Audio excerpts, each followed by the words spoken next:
जातनिहाय जनगणनेला विरोध नसल्याचं सांगत राष्ट्रीय स्वयंसेवक संघानं घुमजाव केला। 2 दिवसांपूर्वी जातनिहाय जनगणना व्हायला नको असं विदर्भ सहसंघ प्रमुखांनी सांगितलं होतं। त्यावरती संघानं पत्रक काढून जातनिहाय जनगणनेला विरोध नसल्याचं स्पष्ट केलंय।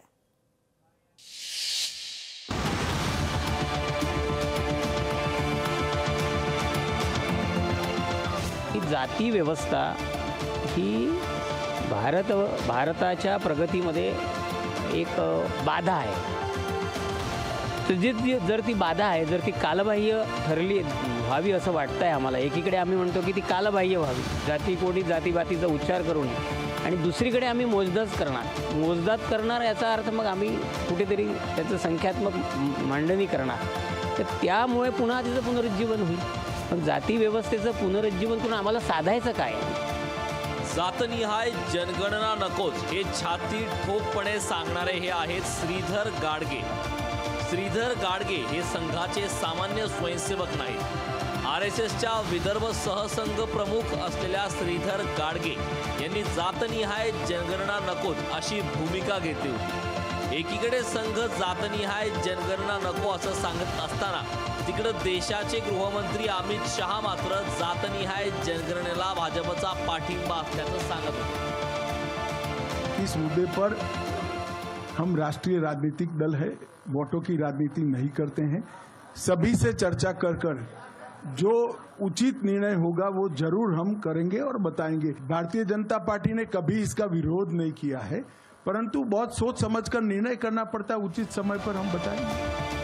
भाजपची एक भूमिका आणि संघाची दुसरी भूमिका असं सहसा होत नाही।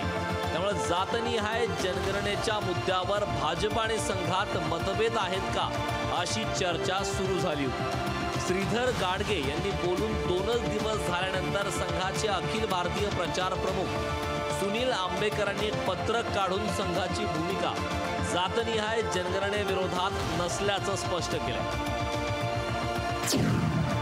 राष्ट्रीय स्वयंसेवक संघ कोणत्याही प्रकारचा भेदभाव आणि विषमतेपासून मुक्त, समरसता आणि सामाजिक न्यायावर आधारित हिंदू समाजाच्या ध्येयासाठी सातत्याने कार्यरत आहे।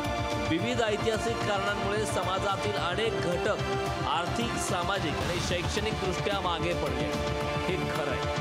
त्यांचा विकास, उन्नती आणि सशक्तीकरणाच्या उद्देशाने सरकार वेळोवेळी विविध योजना आणि तरतुदी करत असतात। त्याला संघाचा संपूर्ण पाठिंबा। गेल्या काही काळापासून पुन्हा जातनिहाय जनगणनेची चर्चा सुरू झाली। याचा उपयोग समाजाच्या सर्वांगीण उन्नतीसाठी व्हावा असे आमचे मत आहे, आणि हे करताना सर्व पक्षांनी सामाजिक सलोखा व एकात्मतेला कोणत्याही कारणाने धक्का पोहोचणार नाही याची काळजी घेतली पाहिजे असं पत्रकच RSSचे अखिल भारतीय प्रचारक सुनील आंबेकरांनी काढले। RSSची रचना पाहता तिथल्या नेत्यांना स्वतःची मतं असतात। RSSचे नेते जे बोलतात ते सगळं संघटनेचं म्हणणं असतं। जातनिहाय जनगणनेवर RSSनं केलेला घुमजाव म्हणजे एका रणनीतीचा भाग असावा असा अंदाज बांधला जातो।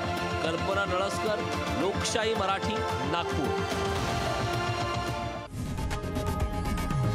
लोकशाही मराठी ऐका, पहा, जागरूक रहा।